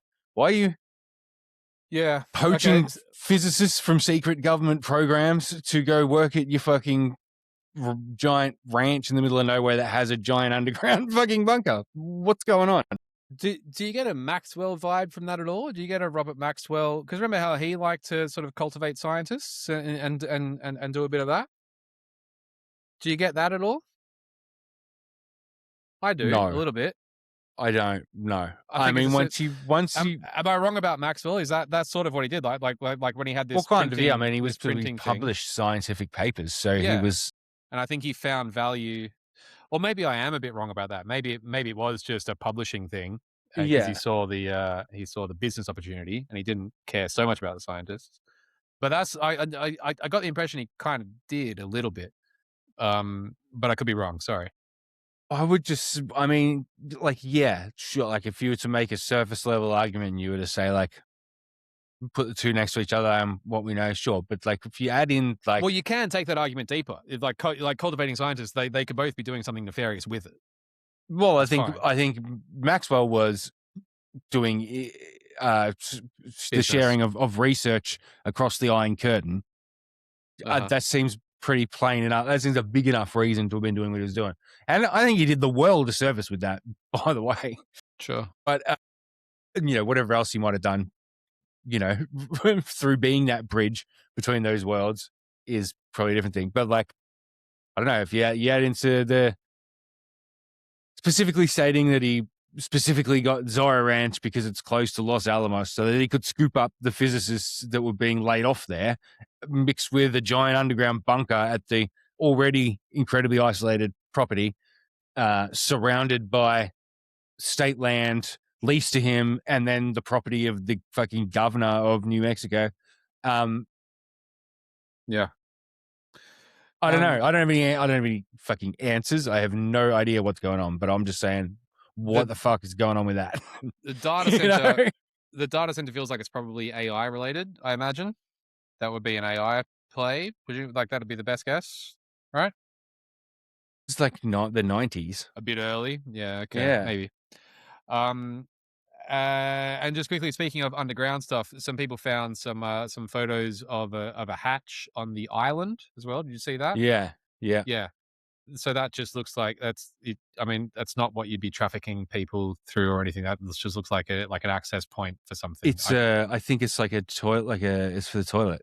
A flushing. Well, I don't think it was a toilet, but it didn't look like No, that's not, where I'd be not for taking a people toilet, but through. it's something to do with like that. Like, Sewage. it's like a sewage valve or whatever. Yeah, because maybe. apparently on these islands, that's like Yeah. the sewage just goes into the sea through these kind of things. So I'm just saying, if anyone hears anything about this underground tunnels on the island, that didn't. Yes, we saw photos of a hatch that goes to water, but it didn't look like anything that you could reasonably traffic any people through. Nor do you really need that because, although Ghislaine's submarine thing is not great. Like, why do you have to do all this weird shit? Just like a submarine. Yeah. The other thing is, like, he ordered an exorbitant amount of sulfuric acid to his island on the day that the investigation was opened. I haven't into looked him into that. In like 2018. Do you think he was melting evidence? I don't know. I've heard it excused away as like he had pools on multiple properties, and like if you're living somewhere like rural, like an island, then like sulfuric acid is what you would like run through the pool for like reverse osmosis, keep it clean or whatever. But it just seems like a lot to be ordering on that specific day that the investigation into him was open. It's like, oh, I better make sure that my pools are clean if I'm going to jail. Like, what? Yeah. Yeah. And he clearly would get tipped off if an investigation into him was being opened. If he's, I think that's pretty obvious. Yeah. Yeah.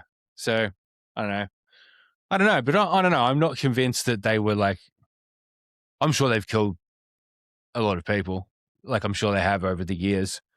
Sure, there's like, I'm sure there's at least a handful, like guaranteed. Yeah, well, I mean, but I don't know that like that's what they were doing. You know what I mean? I don't know if they were like keeping babies in the refrigerators and shit.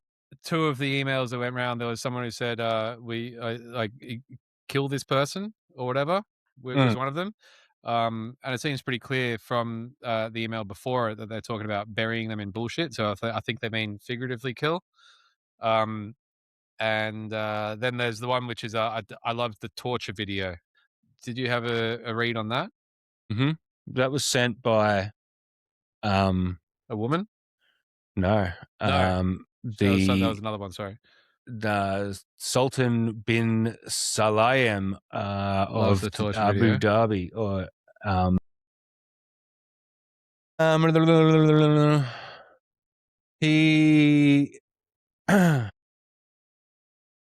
he's the guy behind, that island chain in Dubai where all the islands are shaped like different countries.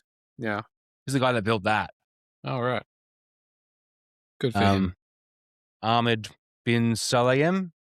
Okay. Sultan Ahmed bin Salayem. All right. That's who that was. What's sent your from. read? What's your read of that email? Doesn't that seem like he got a torture video that he liked? What kind of torture? I don't know. That's the I thing. do not know.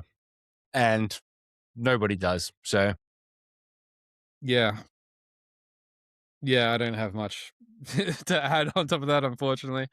I mean, like, it doesn't feel like actual torture. Perhaps that's just willful naivety on my part. I just feel like if someone if I was into that and someone gave me a video of someone being tortured, I wouldn't refer to it as the torture video. Yeah. Or I wouldn't email I love the torture video. Yeah. So I'm sending this to your vacation email, but yeah. That's just weird. Yeah. That's the problem with all this, isn't it? Anyway, they're obviously going through it in America. They've got a lot of hearings going on at the moment, and I don't think they're winning. Did you see Bondi today? Yeah. Yeah, so that didn't go down very well with pretty much anyone. Although they try. I got a message from my Hawaiian guy this morning some post on Threads, Pam Bondi destroys leftist Congress people, whatever. I'm like, so is this shit still working on you? Is that what you're telling me? Yeah. Like I watched some of it. I wasn't sitting there with I full didn't find a full intent, thing either, unfortunately. but I did see it seemed to me like she'd been coached on like what to say.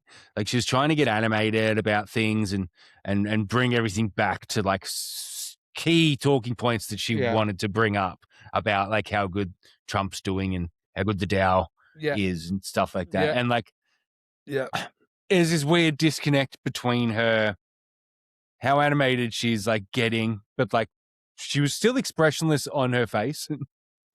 It just seemed like a show. Like she's just like trying to act like she's outraged to be asked a question and we should be pointing it. And sometimes she's trying to like read the things she had on her binder or whatever in front of her and bring up points, especially when she's talking about trying to bring things back to the economy and whatever. And she's like trying to get it out and like laughing. And it's like, she knows how ridiculous she's fucking being and she's putting on a show and she can't even keep her fucking poker face on while she's doing it. Like, it was ridiculous. I mean, good on her in some respects. That's probably one of the hardest jobs in the world to get up there and try to present that. And she gave it a go. So, that's what I say about Caroline Levitt as well. Like, she's good at what she does. I don't think Pam Bondi did as well as Caroline Levitt does. But like to get up there and just lie. Obviously, they'll they'll face justice for their crimes. But I still appreciate people doing a good effort and a really hard job. Well, like, I don't know. There was like, that's horrible. But it's just it just comes right out of there's another clip you should probably put in. Roy Cohn's 3 Rules for Life. Did you see the Apprentice, the Trump movie with Roy Cohn? So it's Roy Cohn, Jeremy Strong playing Roy Cohn. I've probably even talked about it before. But he's got the 3 rules for life, like the 3 rules for winning, which is always attack, deny everything, always attack, and never admit defeat. And that's Roy Cohn told Trump that in the mid 80s. That's been his guiding rule for life. That's what Trump does. That's what Bannon does. And that's what Bondi tried to do, and I don't think she pulled it off as well as they did. I mean, she did it, and then the spin machine. She did it. I couldn't do it. I could, respect there.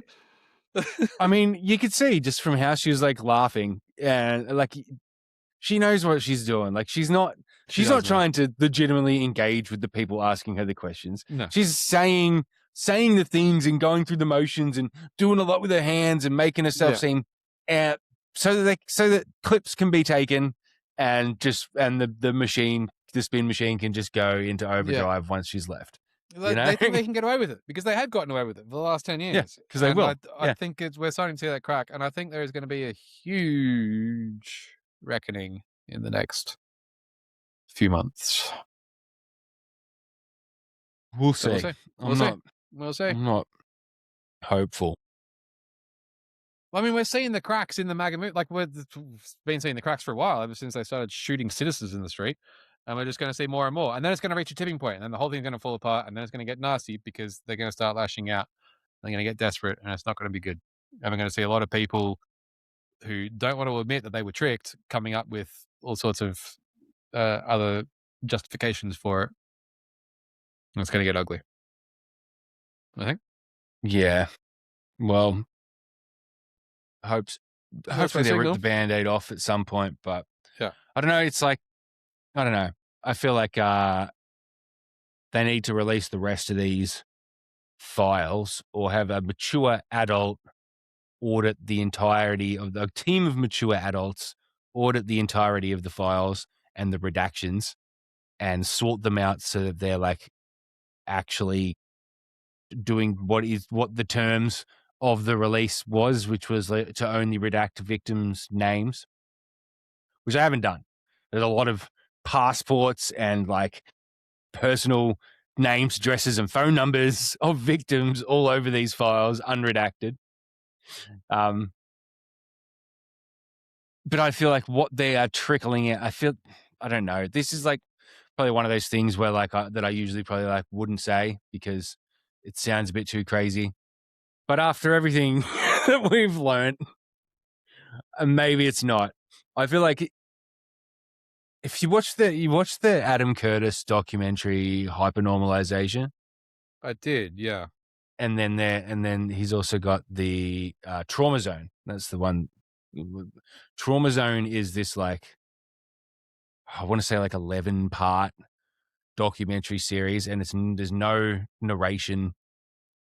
Or there might be slight narration, but there's not really any narration. What it is Adam Curtis living in Russia from, I think it's like 1989 through to like 1995 or something like that, and just filming, just walking around and filming, and just showing how like the decay of Russian society, and it feeds into what the Hypernormalization was. His later documentary. It was basically building off everything he saw then and contextualizing it. I think it came out in like 2016, within like where everything is happening in the West now, and it's like this process of desensitization to the most fucked up shit to make the unimaginable become the reality without a shock to the system, where gradually over years things are just changed, but you're just gaslit by the media and the infrastructure in place that everything's normal, and everyone knows that things are not normal, but there's no confirmation. It's kind of hard to explain. I guess that's why he didn't add any narration to the documentary series. It's something you got to watch and be like, it's like turning up the temperature on a pot, right? The frog doesn't know when it's boiling. Yeah, exactly. It's like boiling a frog. And I think that's what they're trying to do with these file releases. They're staggering them out. They're releasing certain bits at a time that maybe allude to some things, probably lead people to come up with a lot of wilder conspiracies than what is there. So by the time the next lot comes, it's a bit of a letdown, but it also is incredibly shocking. But it's not shocking because people are expecting it to be worse or different or whatever. And also it's incomplete. So then you got to sift through all those, and then people sort of get used to them. And then the next dump comes, and there's no one big shock that creates the sparks of like a revolution against them. Yeah. And then by the time it's all over, everyone's broke. The rich are way richer than they ever have been, and everyone's powerless to do anything. You know, Russia didn't have the Epstein files, though, did they?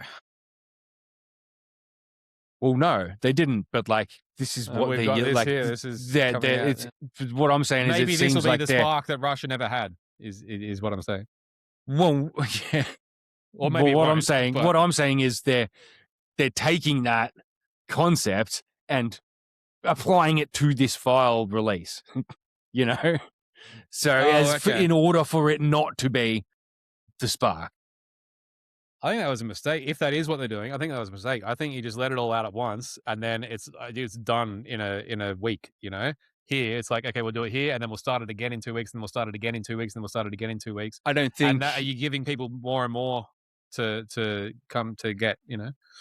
I think the idea is I think to it's a bad strategy.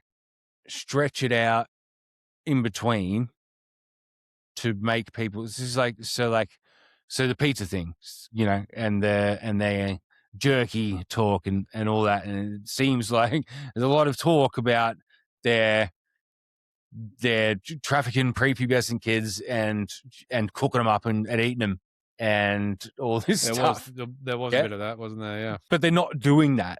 So like, if that can fester for a bit, then automatically like, for a large chunk of people, there's going to be a bit of a relief when that's not the case.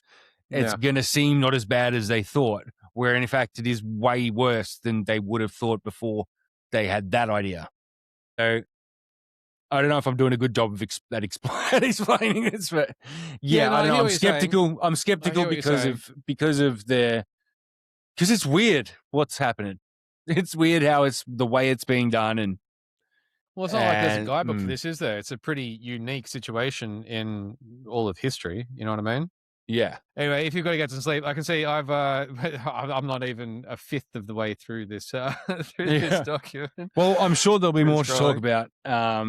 Yeah, sure. I mean, we could probably fill another whole show with just stuff that I've gleaned from Going through this scanning shit. the files over the last week without even coming it's back got to to the be article. done. So I think I generally try to stay away from things that other people are talking about. You know what I mean? Because I don't feel like we need to talk about that. But this is something where it's really just got to be a massively crowdsourced effort, where different people need to cover different things. yeah, and so there's definitely value in that. If you know what I mean?